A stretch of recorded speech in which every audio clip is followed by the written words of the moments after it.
Reached out to Eibach, and in a few days they got me my pucks. I've got one right here, and I've got the other one already installed.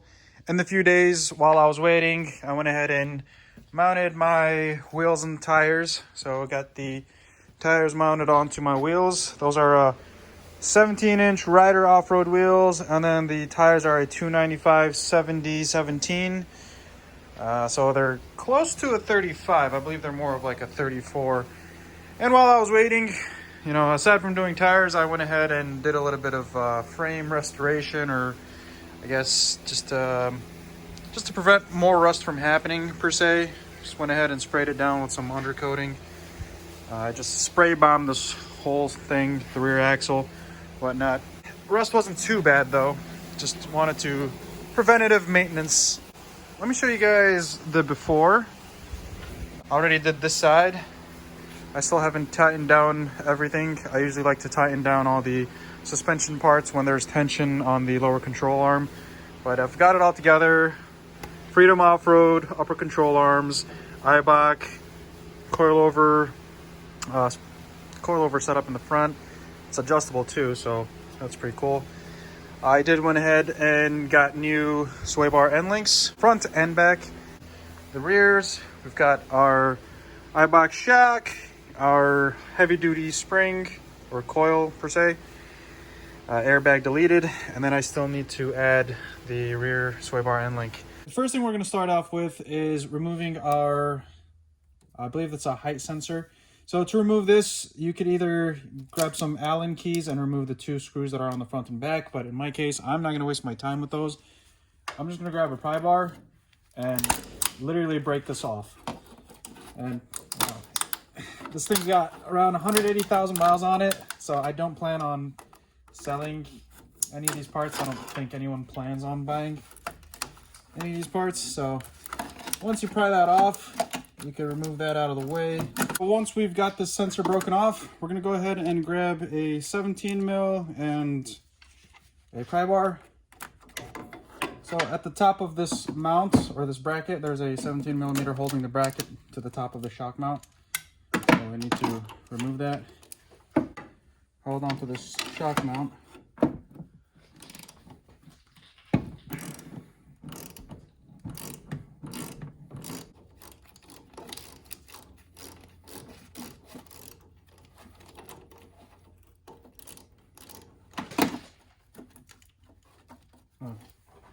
Once you get the 17 mil off, just go ahead and shimmy the upper bracket off. So this is just the bracket for the sensor. All right. So at this point, we could either cut this off. I'm gonna go ahead and disconnect it from the engine bay once we get the SUV down. So we'll grab a 14 mil, and then right over here is your sway bar. There's a bracket holding onto it. I've already got one bolt removed. There's another 14 mil I need to remove. The other side is already removed because I already did that side.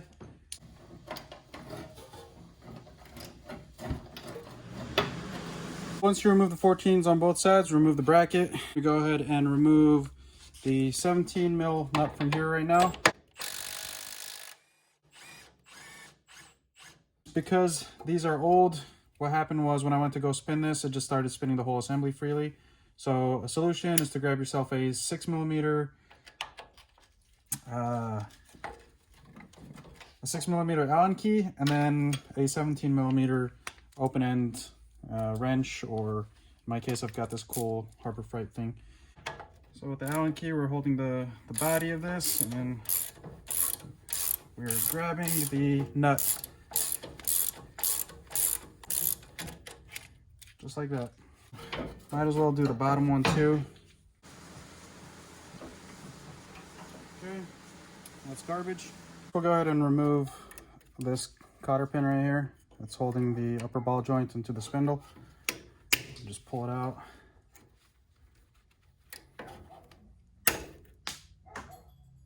That works. All right, once the cotter pin is removed, we're gonna go ahead and remove this nut right here from the upper ball joint. Remove that. That's a 19 mil.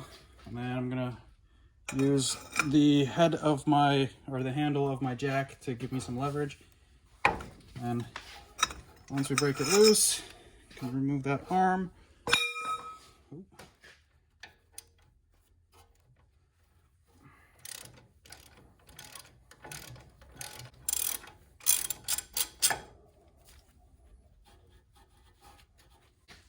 All right, so once this is loose, we're gonna keep it on a couple threads, and then we're gonna take a sledgehammer and just give it a couple taps right here, or not gentle, but go hard on it.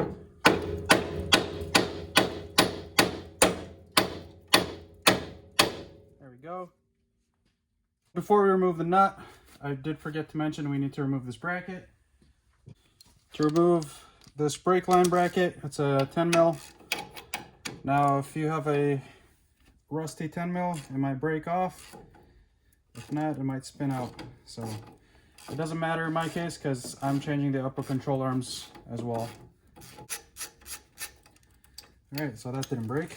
So once we've got this upper bracket removed, now you can remove these lower brackets right here, but I did the other side and I got around without having to remove them. So now just keep your eye on these. You don't want tension on them all the time, so just a little bit of tension like that should be fine.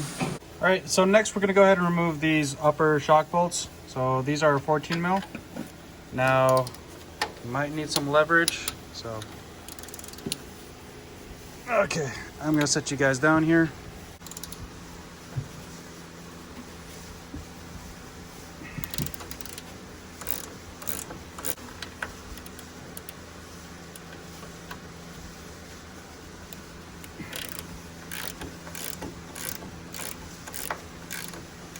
For the back one, you might not be able to fit something like this in there. All right, so I've got something like this. You can find this at Harbor Freight. In my case, it is from Harbor Freight. But if I find something on Amazon, I'll go ahead and link it down below. But let's see, will it fit down there? Oh yeah, it fits. Cool. All right. All right, so that might stay stuck up there for a minute.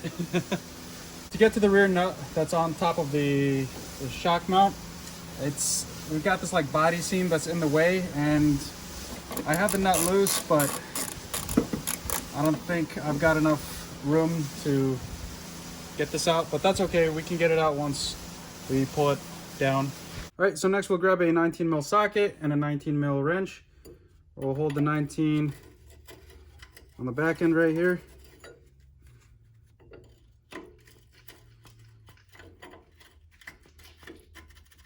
Okay, and then zip it off. Make sure you're aware that there's a washer as well. So we'll hold on to the washer and the nut.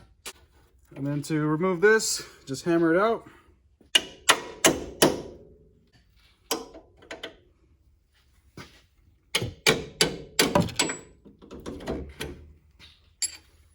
There we go. Okay. We can move that out of the way. All right.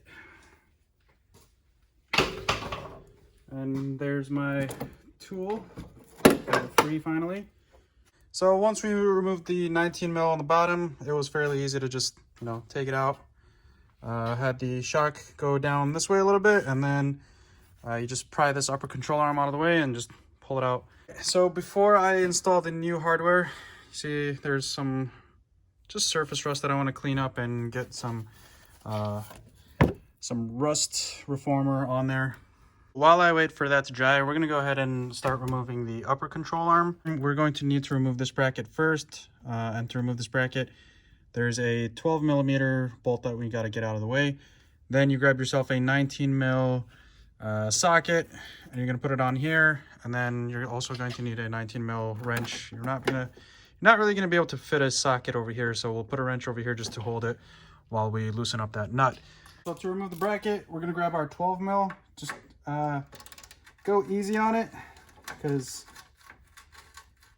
the last thing I want to do is strip it and then not be able to reuse that mounting location. Okay. Okay, I think this one's not gonna cooperate with me. Let's pray and see. Oh, I think we're good. Okay. Whew, that was a scary one. Okay, so we'll remove that 12 12 mil out of the way. Once you remove that, you just pry up on the bracket and then just push it out of the way. All right, so I've got my 19 mil and I've got my handle for my jack to give me some leverage.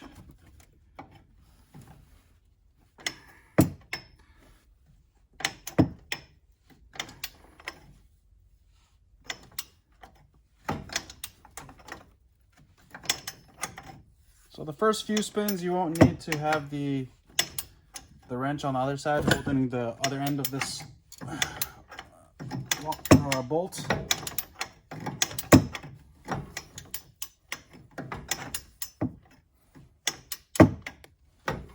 Okay.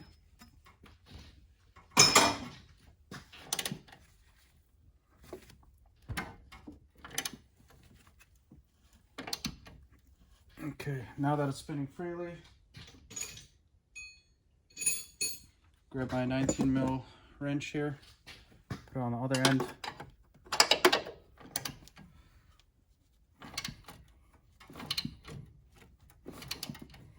So I'm just going to take some heat to the end of this bolt because there's a lot of rust on it. Just make sure you stay away from any like plastic or the brake lines.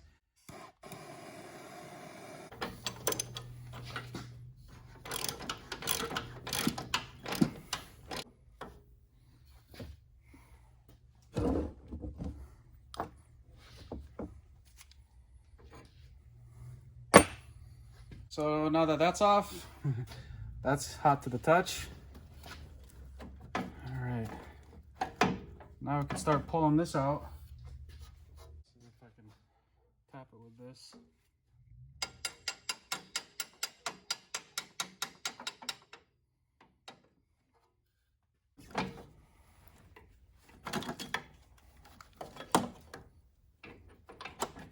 So you just slide the bolt out as much as you can.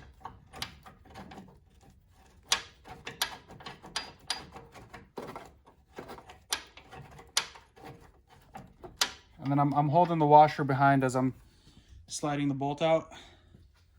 So this washer right here.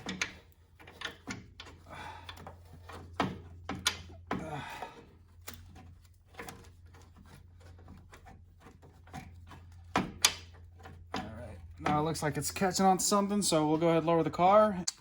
All right, so it looks like this was already loose, but to loosen up the battery, there's a, in my case, a wing nut that we loosen up, and then there's a hook at the bottom of here. So you just, once you get this loose enough, you can unhook the battery or unhook that, and then unhook this one. So now we could take this bracket out freely.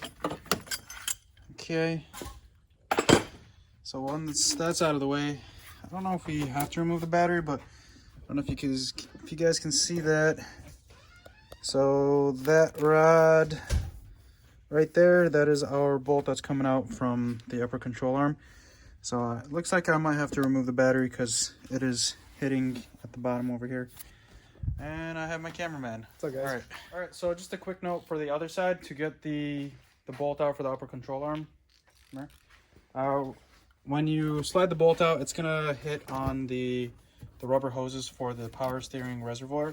So you got to remove the power steering reservoir by removing 3 12mm bolts. So once you get that out of the way, you can push this back. Here, just zoom out. You just push this back, and then you're gonna have to. You'll see the bolt as it comes out. It just bumps into this rear hose right here. So over here to remove the battery, I'm gonna go ahead and remove 10 mils, 10 mil. Okay, pry that off. Pry this off. Might be a good idea to get me a new battery or something now. Alright, this is a big boy right here. It's a 27F. Oh, wow. Woo. So now you can see where our bolt is. Pull that out.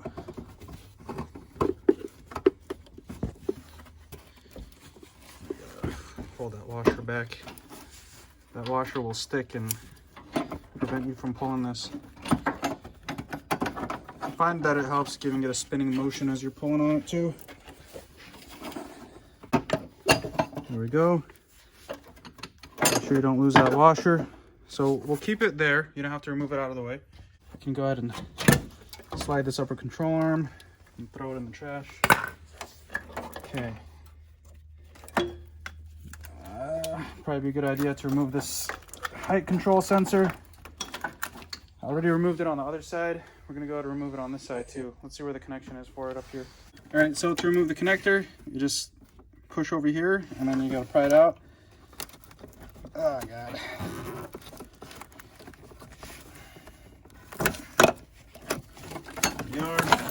There's another sensor, goes in the trash. To install the control arm, I've got the one for the driver's side now. Make sure that your ABS line is above the control arm when you're installing this. And we're just gonna grab that bolt, push it through. Make sure you don't lose that washer. There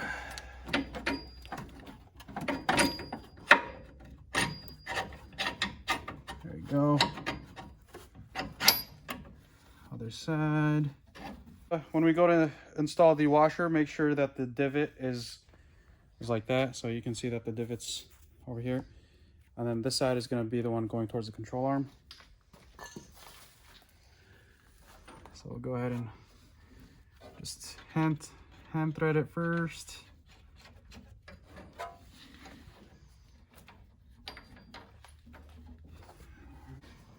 So I'm not going to tighten it super tight yet.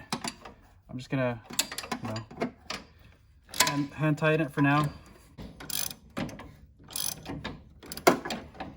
Okay. Probably would have been a better idea to install the coilover first, but that's okay. It's loose enough to remove it out of the way. So I'll just remove the hardware from the top. Make sure you don't lose the lock washers. That does look really nice though. Yeah. Two.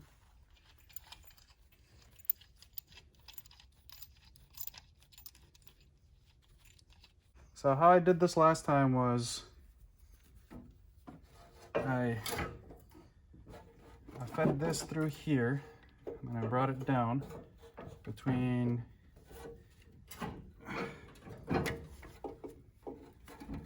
go, brought it down like that. Remove the upper control arm.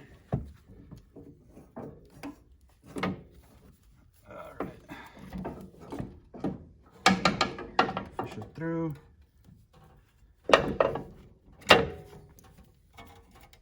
Okay. And then pry it in. Boom. Like that. And now we're gonna go ahead and grab our hardware for the top. We'll just secure them by hand first. Find the holes. Oh, that's my light. Okay, so right now I'm just trying to find the holes for the top hardware. So once you feed the 17 mil bolts into their rightful holes, so we got 1, 2, and then there's 3 in the back, then we go ahead and secure them, just hand tight. We're not tightening anything crazy yet. We're basically gonna do all the torque specs once we have tension on the whole suspension system.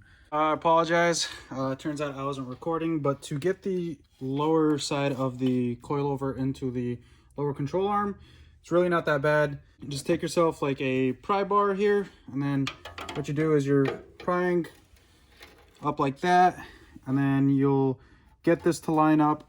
And then once you get at least one side to line up, grab yourself, something, just some sort of rod that'll fit in the hole. So what I did is I got this side in there, and then you pretty much get it in like halfway. And then once you're in there halfway, you can kind of maneuver the hole just to be able to get your bolt in on the other side. So what you'll do is you'll come in here halfway, just kind of maneuver the hole on this side so you can get your bolt in halfway through. Once you do that, grab yourself your 19 mil driver with a socket, and grab your pry bar.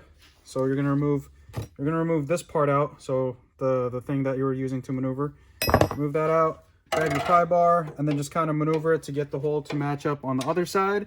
And then with your driver, just drive that bolt right through, and boom, That's how I got it through. It really wasn't that bad. Then I just tightened it, just like hand tight, nothing crazy. We're gonna go ahead and tighten everything once we have tension on the whole suspension. The next thing we'll do is we'll go ahead and get our upper control arm into the spindle here. So get our castle nut off here, remove that protective plastic piece. All right, bring this up, just like that. Now, because it's a newer control arm and ball joint, that might be stiff to maneuver. So once you get that through, we'll just go ahead and hand tighten it as much as possible. For the ABS line, there's like a threaded piece that comes up. Put that there. Then they give you a 10. So we'll secure that on there. Once we get that 10 mil on here, secure it. This might take a while, so I'll see you guys in the next step. Go ahead and install our sway bar. Just make note, our brackets that hold the sway bar to the frames, that matters which side they go on. So left is going to be our driver's side, right is going to be our passenger side. It matters which side they go on because the holes aren't lined up exactly the same way on both ones, so they're side specific. Get 114 mil installed on the front on both sides, and then we'll go ahead and you know, get this hugging over that rubber piece, and then pry that in there, and then go ahead and feed your second 14 mil. Always thread by hand, and then use machinery if you need, or your driver. So let's go ahead and get that installed. So once our brackets are on for the sway bar, we're going to go ahead and install our new sway bar end link. These are new ones. Well, the longer side goes on the spindle and the shorter side goes on the sway bar. We'll do that and then just kind of feed it through. And then I've got our bolts right here. I'm just gonna hand tighten everything now, and then once I have tension on the whole suspension, then we'll go ahead and get everything torqued to spec. All right, make sure our nylon nut. So I've got the truck down and we've got the suspension under tension. So I've got the jack stand underneath it. To be safe, put a jack stand on all four corners and then just let it rest on a jack stand. Otherwise, you don't want this thing tipsy on a hoist. We're gonna start at the top. The top shock bolts right here, the 17 mils, those call for, we're gonna do 47 foot-pounds of torque. So,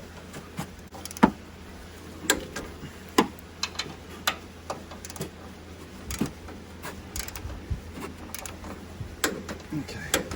So the two front ones you'll be able to get to, but the back one, even though I have a short socket, I have a hard time getting to, so I'm just gonna go ahead and use my other tool, and we're gonna kind of guesstimate that one.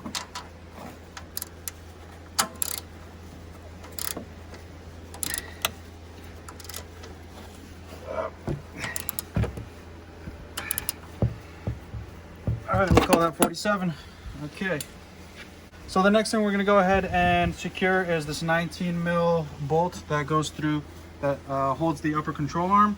And that one calls for 85 foot-pounds of torque. I just want to do a quick shout out to this company. It's called eTorque. This is off of Amazon. I'll go ahead and insert a link in the description down below. What's pretty sweet about it, this one's a 1/2-inch drive. I'm pretty sure you can get them in different drives. But what's cool about it is you turn it on, you pull on this lever on the back, and then you just spin it to get to the right torque that you want it. So in our case, we want 85 foot-pounds. Come on. Ooh. 85 foot-pounds. And then we'll go ahead and secure this. Make sure you grab yourself a 19 millimeter wrench on the other side to hold it.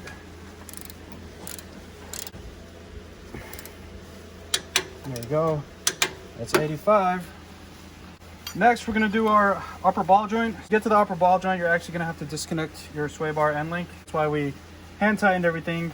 That way we could remove the 19 millimeter nut that was on here. And then because it's under tension, you might not be able to get it out easily. But if you just grab yourself just something to hammer on with, it should come out. And then maybe screwdriver.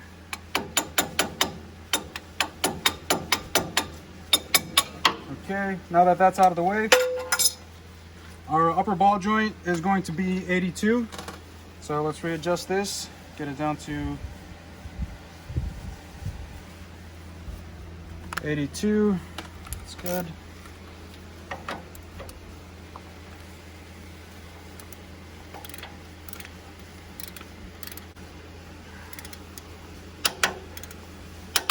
Okay. Oh, and when we're securing this castle nut, you want to make sure that you have an open spot to get that cotter pin in. Run that through the hole. And you just bend it back.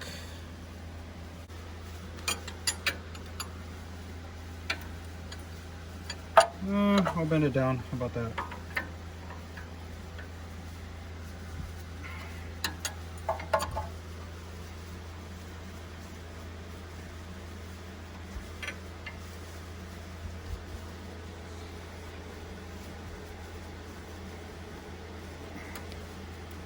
Okay, that's good enough.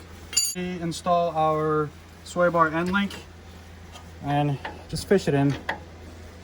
Okay, once you get one part of it fished in, you can go ahead and just give it some taps here.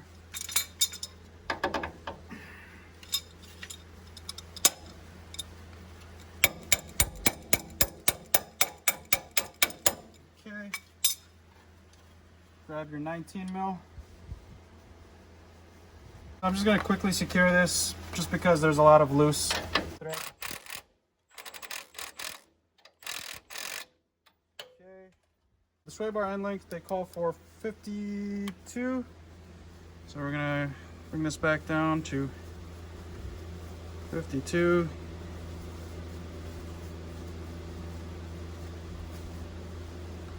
There we go, close enough.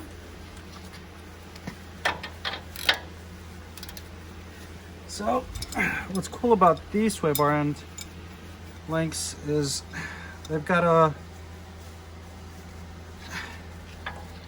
this like nut, or yeah, this like nut on the other side that you can grab onto, so that it's not spinning freely when you go to tying it. There we go, 52. I'm gonna do the same thing with the bottom of that link. Oh, this is a 19 mil socket, and then for this one, I'm not sure what it was. I have an adjustable crescent wrench.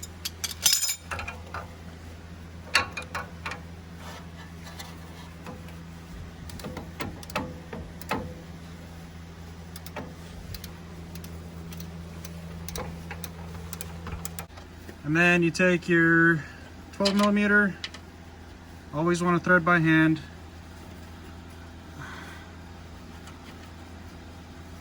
Okay, and then we secure it. And I don't know what the foot pound is for this one, just get it secure.